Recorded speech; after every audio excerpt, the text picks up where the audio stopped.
আমি আজকে আপনাদের সাথে খুবই একটি গুরুত্বপূর্ণ, খুবই পরিচিত এবং গুরুত্বপূর্ণ একটি বিষয় নিয়ে কথা বলবো। বিষয়টি হচ্ছে যে অতিরিক্ত হাঁচি, হ্যাঁ, এক্সেসিভ সিনিজিং এবং এর কার্যকরী হোমিওপ্যাথিক চিকিৎসা। মূলত এই বিষয়টা নিয়ে আমি কথা বলবো। এই যে আমাদের হাঁচির যে ব্যাপারটা, এটা তো খুবই একটি সাধারণ একটা ব্যাপার, প্রাকৃতিক একটা ব্যাপার। হ্যাঁ, এটা একটা রিফ্লেক্স সিস্টেম, হাঁচি হবেই। হ্যাঁ, হাঁচি আমাদের প্রাকৃতিকভাবে আমাদের হাঁচি হবে। কিন্তু কিছু কিছু ক্ষেত্রে দেখা যায়, কারো কারো ক্ষেত্রে দেখা যায় অনবরত হাঁচি দিতে থাকে সারাটা দিন, মানে বিরামহীন হাঁচি। মানে কি বলবো, যে দেখা যায় যে একটা ফ্যামিলিতে যদি এই ধরনের লোক থাকে তাহলে পুরো ফ্যামিলি একটা অতিষ্ঠ হয়ে যায় তার হাঁচির যে এই যে সমস্যাটার কারণে। হ্যাঁ, এবং আমরা দেখেছি যে আমাদের যে করোনাকালীন যে সময়টা, কোভিড-19, এই সময় হাঁচিটা কিন্তু খুবই আতঙ্কিত একটি বিষয় ছিল। যে হাঁচি দিত সেও খুব বিব্রত পরিস্থিতিতে পড়ে যেত, আবার একইভাবে যারা আশেপাশে থাকতো তারাও কিন্তু ভয় পেয়ে যেত। কারণ এই হাঁচির মাধ্যমেই, এই হাঁচির মাধ্যমেই কিন্তু এই করোনা ভাইরাসটা অনেক বেশি ছড়িয়ে যায়। ঠিক আছে, তাহলে আমরা যে বিষয়টি নিয়ে কথা বলবো সেটা হচ্ছে অতিরিক্ত হাঁচি, নট হাঁচি, অতিরিক্ত হাঁচি। অর্থাৎ যাদের অতিরিক্ত হাঁচি হয়, এই হাঁচিটা কেন হয় এবং এক্ষেত্রে আমাদের কি কি করণীয় রয়েছে এবং হোমিওপ্যাথিক চিকিৎসা আপনাকে কতটুকু সহায়তা করতে পারে। আমি যেটা বলবো, হোমিওপ্যাথিতে এই হাঁচির জন্য যারা অতিরিক্ত হাঁচি দিতে থাকে, অ্যালার্জিক যে সিনিজিং, যেটা মানে অ্যালার্জির কারণে যে হাঁচিটা হয়, সারা বছর ব্যাপী হাঁচি, সারাক্ষণ হাঁচি, সারা দিন ব্যাপী হাঁচি, এটা কিন্তু অনেক ভালো হোমিওপ্যাথিক চিকিৎসা রয়েছে। এই হোমিওপ্যাথিক চিকিৎসা কার্যকারিতা অনেক বেশি প্রশংসনীয় এবং আমরা প্রতিটা রোগীর ক্ষেত্রে অনেক ভালো রেজাল্ট পেয়ে থাকি। এই জন্যই মূলত আজকে আমি এই বিষয়টা কি আমি বেছে নিয়েছি। এখন আমি যেটা বলতে চাচ্ছি যে এই যে হাঁচি, হাঁচিটা কেন হয়, মানে যদি একটা মেকানিজম বলি, সেটা হচ্ছে যে এটা মূলত হাঁচিটা অ্যালার্জির কারণে হয়। বিভিন্ন ধরনের অ্যালার্জি রয়েছে বা বিভিন্ন ধরনের অ্যালার্জেন্স রয়েছে যার কারণে হাঁচিটা হয়। এখন যেটা এর মেকানিজমটা যদি বলি, সেটা হলো যে কোনো অ্যালার্জেন বা কোনো ওই ধরনের কোনো সাবস্টেন্স, অ্যালার্জিক সাবস্টেন্স যদি আমাদের নাকের সংস্পর্শে আসে, তাহলে যেটা হয়, আমাদের নাকের একটা সিলিয়া মানে এক ধরনের কোষ রয়েছে, এইগুলো কিন্তু খুবই এক্সাইটেড হয়ে যায়। তারপরে যেটা হয় যে এখানকার যে মিউকাস মেমব্রেন রয়েছে, এগুলো ফুলে যায়। তারপরে এগুলো ভিতরে একটা, তারা করে কি, আমাদের একটা সিগন্যাল দেয়, ব্রেনকে একটা সিগন্যাল দেয়, এবং আমাদের রক্তের ভিতরে যে হিস্টামিন রয়েছে, এই হিস্টামিনটা অনেক বেশি বেড়ে যায়। এই বেড়ে যাওয়ার কারণেই মূলত দেখা যাচ্ছে যে আমাদের ভিতরে একটা ওভার সেন্সিটিভনেস, বা নাকের ভিতরে যে মিউকাস মেমব্রেন বা যে সিলিয়াগুলো রয়েছে এগুলোর ভিতরে এক্সাইটেড হয়ে যায় এবং আমাদের হাসির উদ্রেক হয় বা অতিরিক্ত হাসি দিতে থাকি। দিনে 2-3 বার হাসি এটা কোনো ব্যাপার নয়, কিন্তু সারাক্ষণ যে হাসি, এটাই কিন্তু একটি বড় সমস্যা।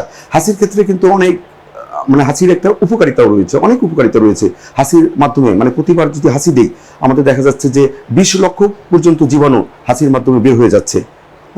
তারপরে হাসির মাধ্যমে আমাদের নাকটা পরিষ্কার হয়ে যাচ্ছে, হাসির মাধ্যমে যে জীবাণুগুলো নাকে থাকে সেগুলো তো বের হয়ে যাচ্ছে। তারপরে হাসি নিয়ে কিন্তু অনেক গবেষণা রয়েছে।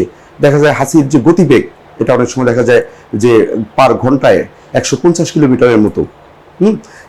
টেক্সাসের একটি মেয়ে, যার বয়স ছিল 12 বছর, সে প্রতি মিনিটে 20 বার হাসি দিত এবং সারাদিনে দেখা যেত 10,000 বারের বেশি হাসি দেয়। তাহলে আমরা যেটা বুঝলাম যে হাসি কিন্তু নর্মাল হাসি রয়েছে, আবার হাসিটা যদি অ্যাবনর্মাল হয়ে যায়, অস্বাভাবিক হয়ে যায়, অনেক বেশি হয়ে যায়, তাহলে কিন্তু আমাদের জন্য খুবই সমস্যা, খুবই একটা বিব্রতকর অবস্থা।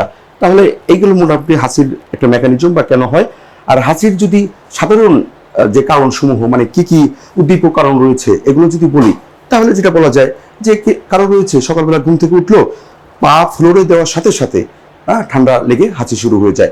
কেউ একটু ঠান্ডা পানি ধরলো, হাঁচি শুরু হয়ে যায়। এসি রুমে ঢুকলো, হাঁচি শুরু হয়ে যায়। একটু ধুলাবালির সংস্পর্শে গেল, হাঁচি শুরু হয়ে যায়। অথবা এই হয়তো আলমারিতে বই রয়েছে, অনেক একটু গল্পের বই বা একটা উপন্যাস, একটু নাড়াচাড়া করতে গেল, হাঁচি শুরু হয়ে গেল। এই শীতকালের লেপ তোষক বের করেছে, হাঁচি শুরু হয়ে গেল।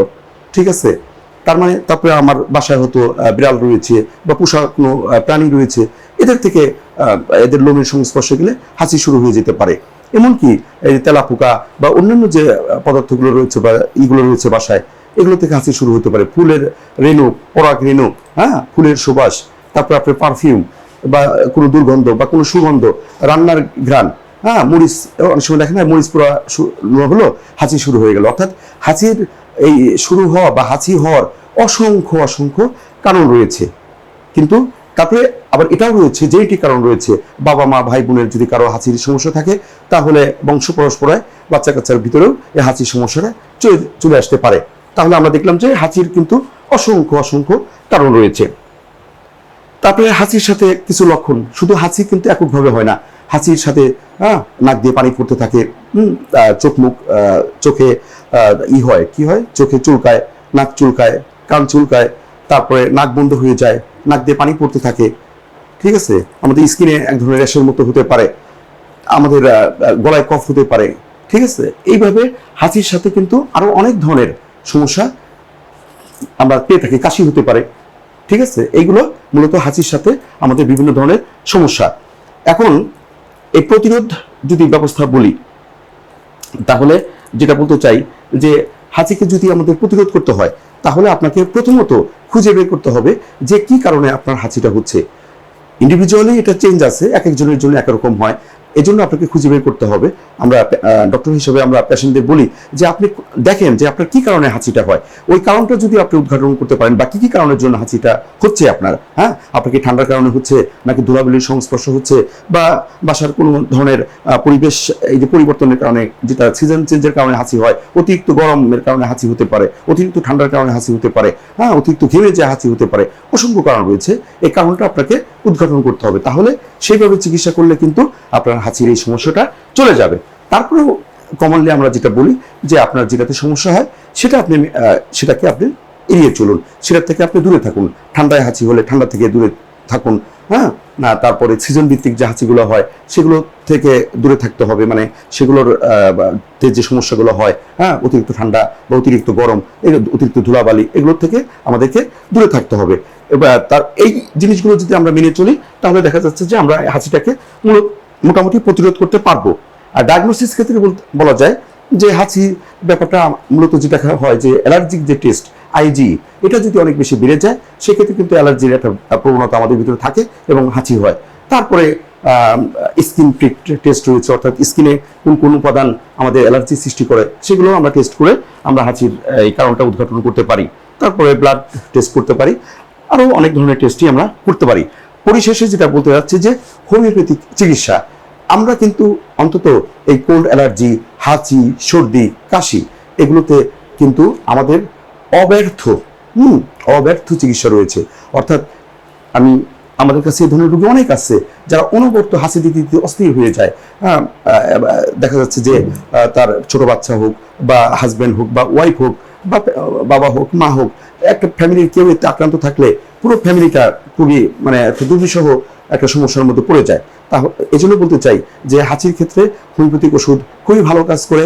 আমাদের ভালো মানের প্রোটিন-টাইজড মেডিসিন রয়েছে, এগুলো কয়েক মাস যদি আপনি করেন, এগুলো যদি আপনি গ্রহণ করেন এবং কিছু নিয়মকানুন মেনে চলেন, তাহলে আপনার এই হাঁচির যে সমস্যাটা খুব তাড়াতাড়ি বা অ্যালার্জির যে সমস্যাটা খুব তাড়াতাড়ি এটা ছেড়ে যাবে। এবং অ্যালার্জিটা যদি ছেড়ে যায় এবং আপনি যদি নিয়মকানুনগুলো মেনে চলেন যেগুলো বললাম, এবং কিছু প্রতিরোধ ব্যবস্থা আছে যে আপনাকে ভিটামিন সি যুক্ত খাবার এগুলো খেতে হবে, আপনাকে এই যে পেঁয়াজ, রসুন বা এই জাতীয় জিনিস, বা আপনার অ্যান্টিবডি বাড়াতে হবে, আপনাকে যেটা রং চা এগুলো খেতে হবে, তারপরে যেটা কি বলতেছি যে গাজর, হ্যাঁ, তারপরে এই যে মধু, হ্যাঁ, এই ধরনের কালো জিরা, এই ধরনের উপাদানগুলো যদি আপনি সবসময় নিতে পারেন, এছাড়া নিতে পারেন এবং আপনি একটু সাবধানতা অবলম্বন করতে পারেন, সেই সাথে যদি হোমিওপ্যাথিক চিকিৎসা গ্রহণ করেন, তাহলে এই যে হাঁচি নামক যে একটা সংক্রামক একটা সমস্যা বা অতিরিক্ত হাঁচির যে সমস্যা, এই সমস্যা থেকে আপনারা অবশ্যই মুক্তি পাবেন। তাহলে বন্ধুরা, আজকে এ পর্যন্তই।